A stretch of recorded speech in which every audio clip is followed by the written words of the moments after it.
ماں کے پیٹ سے نکلا اور ننگا ہی واپس جاؤں گا، خداوند نے دیا اور خداوند نے لیا، خداوند کا نام مبارک ہو، آمین۔ ایوب برے حالات میں بھی خدا کی شکر گزاری کرتا ہے۔ میرے عزیزو، یہ نہیں کہ جب ہمارے پاس بہت کچھ ہو تو پھر ہی ہم خدا کی شکر گزاری کریں، بلکہ برے وقت میں اور تکلیف کے وقت میں بھی خدا کی شکر گزاری کرتے رہنا چاہیے۔ بعض دفعہ ہم کہتے ہیں کہ ہم شکر گزاری کرتے ہیں، لیکن ہماری شکر گزاری پوری نہیں ہوتی، لیکن اس میں خدا کا کوئی مسئلہ نہیں، یہ ہمارا مسئلہ ہے، ہمارے اندر پرابلم ہے۔ آپ پڑھتے ہیں کہ ایوب کے پاس کچھ نہ بچا، سب کچھ ختم ہو گیا، اور ایوب کے اندر اپنے بیٹے اور بیٹیوں اور مال و دولت اور جانوروں کو کھو دینے کا کتنا دکھ اور رنج ہوگا، لیکن اس کے باوجود بھی اس نے خدا کا شکریہ ادا کیا۔ لیکن جب آپ ایوب کی آخری باب کو پڑھتے ہیں تو دیکھتے ہیں کہ خدا نے ایوب کو دوبارہ بحال کیا۔ اگر اس کے پاس 7,000 بھیڑیں تھیں تو وہ 14,000 ہو گئیں، 3,000 اونٹ تھے تو وہ 6,000 ہو گئے، 500 بیل تھے 1,000 ہو گئے، 500 گدیاں تھیں وہ 1,000 ہو گئیں۔ جو کچھ ابلیس نے اس سے چھینا تھا، خدا نے اس کو ڈبل کر کے واپس دیا۔ میرے عزیزو، اس لیے جب آپ خدا کی شکر گزاری کرتے ہیں تو خدا آپ کو مصیبتوں اور تکلیفوں سے نکال کر بحال کرتا ہے اور آپ کی شکر گزاری کو ملٹی پلائی کر کے واپس کرتا ہے۔ اس لیے ہمیں اپنی زندگی میں اس کی نعمتوں کا شکر ادا کرتے رہنا چاہیے۔ پیدائش 8 باب اس کی 20ویں آیت میں لکھا ہوا ہے، تب نوح نے خداوند کے لیے ایک مذبح بنایا اور سب چپایوں اور پاک پرندوں میں سے تھوڑے سے لے کر اس کو مذبح پر سوختنی قربانیاں چڑھائیں۔ یہاں پر ہم دیکھتے ہیں کہ جب دنیا میں بدی بہت بڑھ گئی تو اس وقت خدا نے پانی کے طوفان سے سب کو ختم کر دیا، سوائے نوح کے خاندان اور جانوروں کے جوڑے جو نوح کے ساتھ کشتی میں سوار تھے اور اس کے خاندان کے لوگ۔ لیکن جب طوفان ختم ہو جاتا ہے تو نوح پاک جانوروں کی قربانی مذبح پر چڑھاتا ہے، اور خدا کی اس قربانی کو پسند کرتا ہے، اور خدا نے جب اس حیرت انگیز قربانی کی خوشبو لی تو خدا نے کہا، میں کبھی بھی بنی نوع انسان کو پانی سے ہلاک نہیں کروں گا۔ اور پھر خدا نے اس زمین پر لعنت کو ختم کیا۔ شکر گزاری ایک زندگی میں لعنت کو ختم کرتی ہے، اور ناشکرانہ پن لعنت کو لاتا ہے، لیکن شکر گزاری برکت دیتی ہے۔ بائبل مقدس کے اندر لعنت اور برکت کا ذکر ہے۔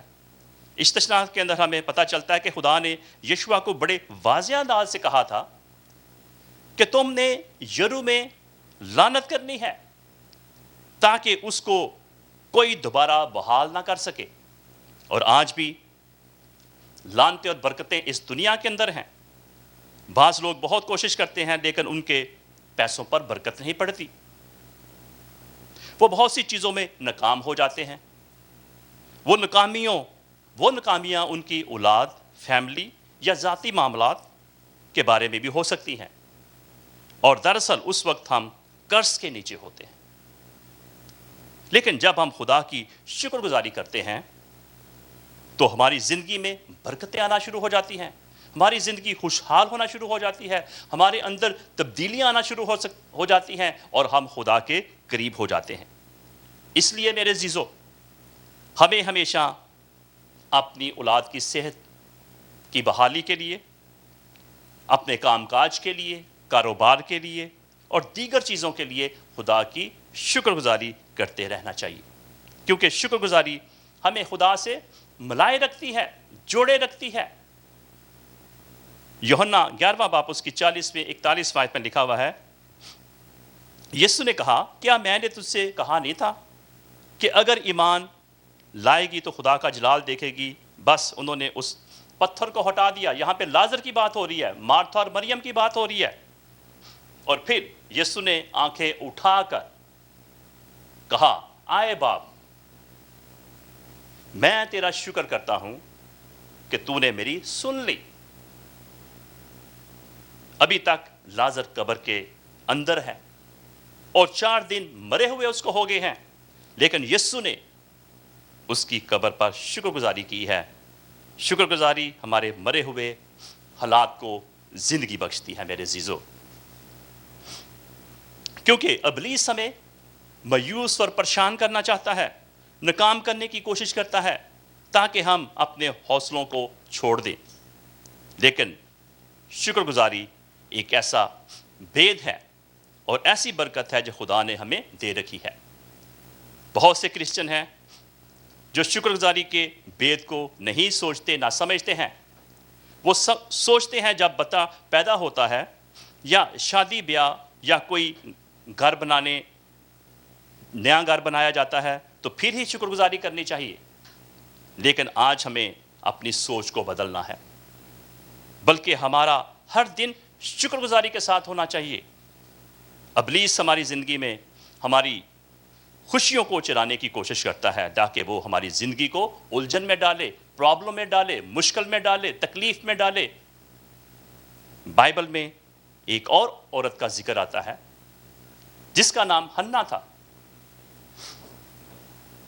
وہ ہیکل میں جا کر دعا کرتی تھی اور اس نے اس بات کی منت مانگ رکھی تھی کہ جب اس کے بیٹا ہوگا وہ اس کو تیری خدمت کے لیے ڈیڈیکیٹ کر دے گی. جب سیموئل پیدا ہوا تو جب اس کا دودھ چھڑایا گیا اور ہنا واپس ایلی کاہن کے پاس آتی ہے تو ہنا جو ہے اس وقت 3 طرح کی شکر گزاری کرتی ہے.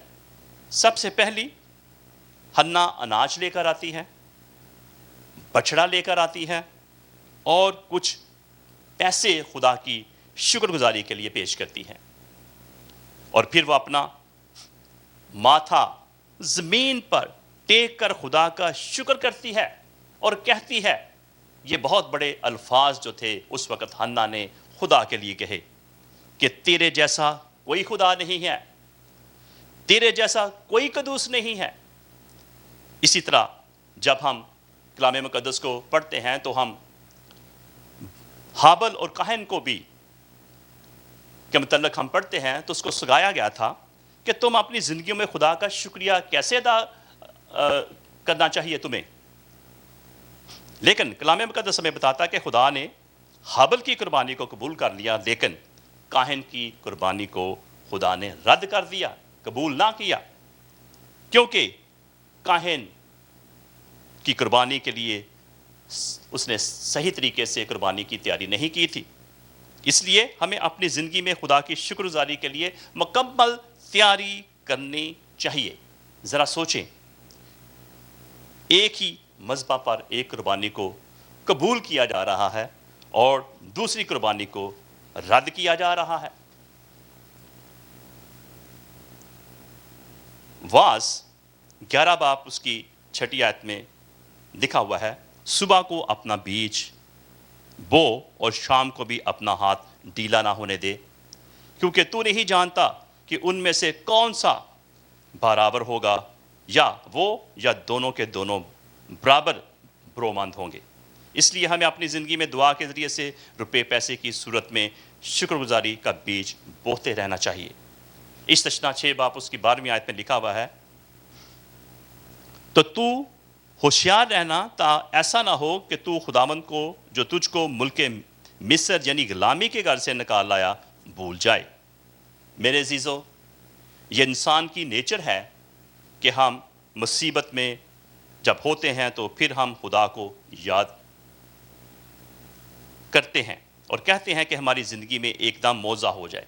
لیکن اس کے برعکس ہمارے پاس روپیہ پیسہ جب آ جاتا ہے, اچھی سہولتیں ہوتی ہیں, اچھی گاڑی, اچھا مکان, زمین اور بہت سی دنیا کی آسائشیں, تو ہم خدا کو بھول جاتے ہیں.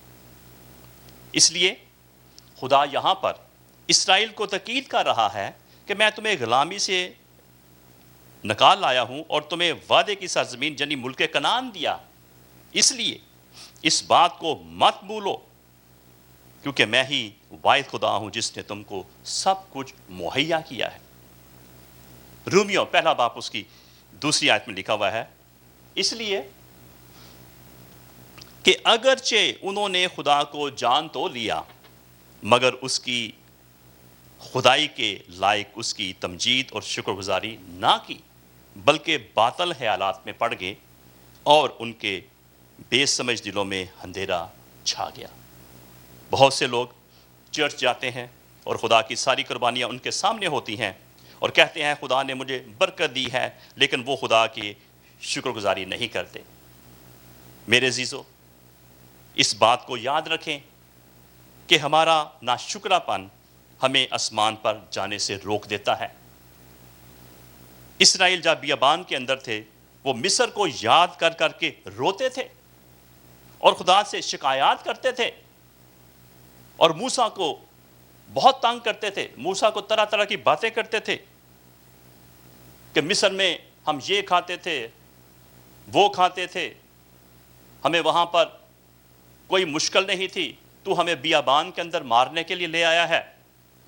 وہ مسلسل موسیٰ کی اور خدا کی حکم عدولی کرتے تھے اور ان میں سے کوئی بھی ملک کنعان میں داخل نہ ہونے پایا۔ جو اس وقت بڑی عمر کے تھے وہ موسیٰ کو تنگ کرتے رہے، بلکہ وہ راستے ہی میں ختم ہو گئے۔ آج بھی بہت سے ایسے لوگ ہیں دنیا میں جو کلیسیا کا حصہ تو ہیں، لیکن ان کے اندر ایک انسرٹنٹی روح پائی جاتی ہے جس کی وجہ سے وہ اپنی زندگی کے اندر ناکام ہیں اور خداوند سے دور ہیں اور ان کے حالات جو ہیں ٹھیک نہیں ہیں۔ اس لیے ہر حال میں خدا کی نعمتوں کا شکر ادا کرے، کیونکہ اس نے ہمیں اس لیے پیدا کیا ہے تاکہ ہم اس کی تابع داری اور فرمانبرداری کریں۔ جب سلیمان بادشاہ نے خدا کو سوختنی قربانیاں گزرانی اور خدا کا شکریہ کیا اور اس نے قربانیوں کی حد کر دی، لامحدود قربانیاں جو تھیں اس نے گزرانی خدا کے حضور، تو اس وقت رات خدا سلیمان پر ظاہر ہوا اور کہا، سلیمان تم نے میرے دل کو خوش کر دیا، کیونکہ اسرائیل کے اندر ایسی قربانیاں کبھی بھی کسی بادشاہ نے نہیں کی۔ اب تو بتا کہ میں تیرے لیے کیا کروں کہ میں تمہیں برکت دوں۔